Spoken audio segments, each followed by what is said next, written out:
पिछले कई दिनों से कर्नाटक के लोग बेसब्री से इंतजार कर रहे थे कर्नाटक हाईकोर्ट के उस फैसले का जो कि हिजाब मामले से जुड़ा था। जो याचिकाएं कर्नाटक हाईकोर्ट में दाखिल की गई थी उसके इंटरिम ऑर्डर के चलते हुए छात्राओं पर हिजाब पहनने को लेकर प्रतिबंध लगाया गया था। उसके बाद कई छात्राओं ने स्कूल जाना तक छोड़ दिया था और इंतजार कर रही थी कि अंतिम फैसला आने के बाद ही वह इस पर कोई निर्णय लेगी। लेकिन जब कर्नाटक हाई कोर्ट का एक फैसला, आज महत्वपूर्ण फैसला जब आया इस मामले पर, तो वह इस बात को साफ कर दिया कि जो अंतरिम आदेश था वही शायद अंतिम निर्देश भी था, जिसके चलते हुए साफ कर दिया कि यूनिफॉर्म के तहत हिजाब पहनने की अनुमति अब छात्राओं को नहीं है।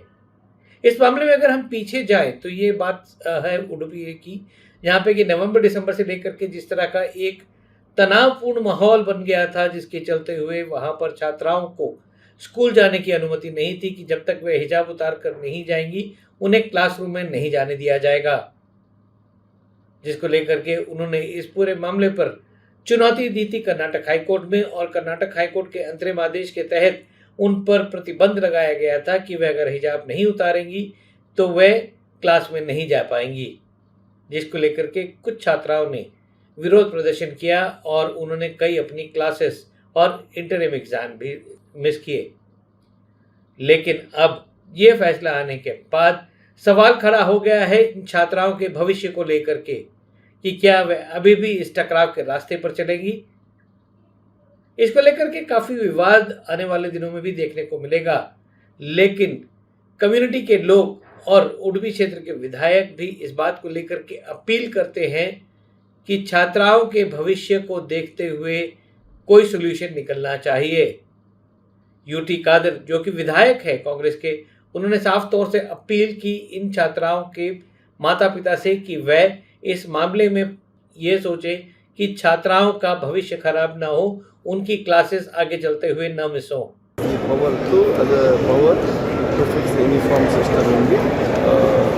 Education institution.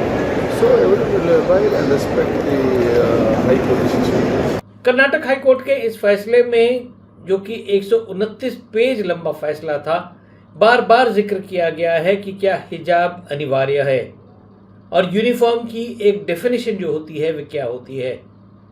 बाबा साहेब अम्बेडकर से लेकर के उसके अलावा ब्रिटिश टाइम से जब स्कूल यूनिफॉर्म्स का इजाद किया गया था उसका तक जिक्र किया गया है और बताया गया है कि यूनिफॉर्म का मतलब क्या है। ऑर्डर में इस बात को भी साफ तौर से कहा गया है कि अगर छात्रों और छात्राओं में यूनिफॉर्मिटी देखने को मिलनी है, एक क्लासरूम में समान स्तर पर उन्हें बैठना होगा, तो हिजाब उसका हिस्सा नहीं बन सकता। छात्राओं का ये मानना है और कई राजनेताओं का भी इस मामले में, जो कि इस पे राजनीतिक रोटियां सेकने में लगे हुए हैं, ये मानना है कि वह अगर दुपट्टे की जगह हिजाब पहनती हैं तो उन पर प्रतिबंध क्यों। इसको लेकर के सवाल कई उठ रहे हैं और हाई कोर्ट के इस फैसले को लेकर के कई राजनेता अभी से सुप्रीम कोर्ट का दरवाजा खटखटाने की बात भी कर रहे हैं। From the Karnataka High Court, we are going to appeal. This is not a question of religion. This is a question of choice. Whether if a girl want to keep a tilak, if a girl want to keep a vibhuti, can government stick for it? Yes, there is no fundamental requirement in the religion, but it is my choice. Can you avoid the choice? Number two, you say uniform. Yes, uniform we agreed. Don't call it hijab. Don't call it burqa. It is only dupatta. Now college students, they are using the dupatta on the shoulder. If they want to put that same dupatta on the head, what the law says about it? Karnataka high court के फैसले को अगर गौर से देखा जाए तो उसमें एक बात साफ है कि 5 फरवरी 2022 को जो फैसला आया था उसमें साफ तौर से जिक्र किया गया है कि 2004 से लेकर के केंद्रीय विद्यालय में और अन्य स्कूलों में हिजाब पहनने की अनुमति छात्राओं को थी।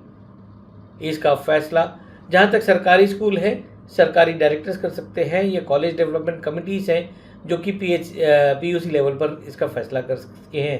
अभी भी इस मामले में जहां तक निजी संस्थान हैं उनको अनुमति है कि वह किस तरह से इस पर कोई फैसला लेना चाहते हैं तो वे ले सकते हैं। ऐसा नहीं है कि एक ब्लैंकेट बैन है कि हिजाब पूरे कर्नाटक में बंद हो गया है, लेकिन सिर्फ क्लासरूम के अंदर जो है ये रिक्वेस्ट किया गया है या एक तरह से आदेश दिया गया है जिसमें कहा गया है कि सब बच्चे वहाँ पर समान रूप से बैठे।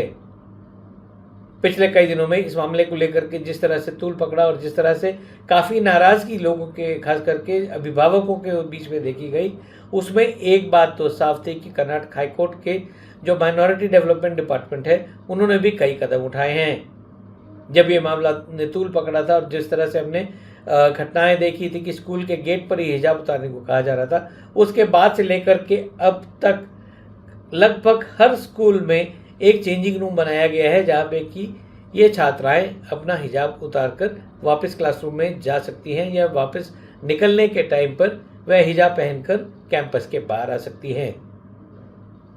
इस पूरे मामले को लेकर के अब जिम्मेदारी सरकार की है कि कानून व्यवस्था बनाए रखने के साथ साथ इस बात पर भी ध्यान देना होगा कि इसको राजनीतिक रंग न देते हुए इन छात्राओं की सुरक्षा को लेकर के सरकार जिम्मेदारी उठाए, क्योंकि ये मामला जिस तरह से सुप्रीम कोर्ट की ओर बढ़ता नजर आ रहा है, इसका असर न केवल कर्नाटक बल्कि अन्य राज्यों में भी देखने को मिल सकता है। और ये एक बहुत बड़ी चुनौती होगी जहाँ पर कि इन छात्राओं को सुरक्षित महसूस करना न केवल उनकी जिम्मेदारी होगी, सरकार की जिम्मेदारी होगी, उनके अभिभावकों की होगी, लेकिन उनके सहपाठियों की भी होगी, क्योंकि जिस तरह की प्रतिक्रियाएं हमने देखी हैं कि कई छात्राओं ने जो दूसरे धर्म की हैं उन्होंने कहा हमें कोई फ़र्क नहीं पड़ता कि अगर छात्राएं हिजाब पहन के आती हैं या नहीं पहन के आती हैं, वे हमारी दोस्त हैं, हम उनके साथ पढ़ते हैं और उनके साथ साथ सीख रहे हैं। शायद इसी भारत की परिकल्पना हम सब भी चाहते हैं कि जहां सब मिलजुल कर एक साथ आगे बढ़ें। स्ट्रेट लाइन के लिए मैं विजय ग्रोवर आपसे इजाज़त लेता हूं और उम्मीद करता हूं कि आने वाले दिनों में इस तरह के जो मुद्दे होंगे उस पर न कोई किसी के गम पर खुशी मनाएगा और न कोई किसी को परेशान करने की कोशिश करेगा, लेकिन हम सब मिलकर आगे बढ़ेंगे।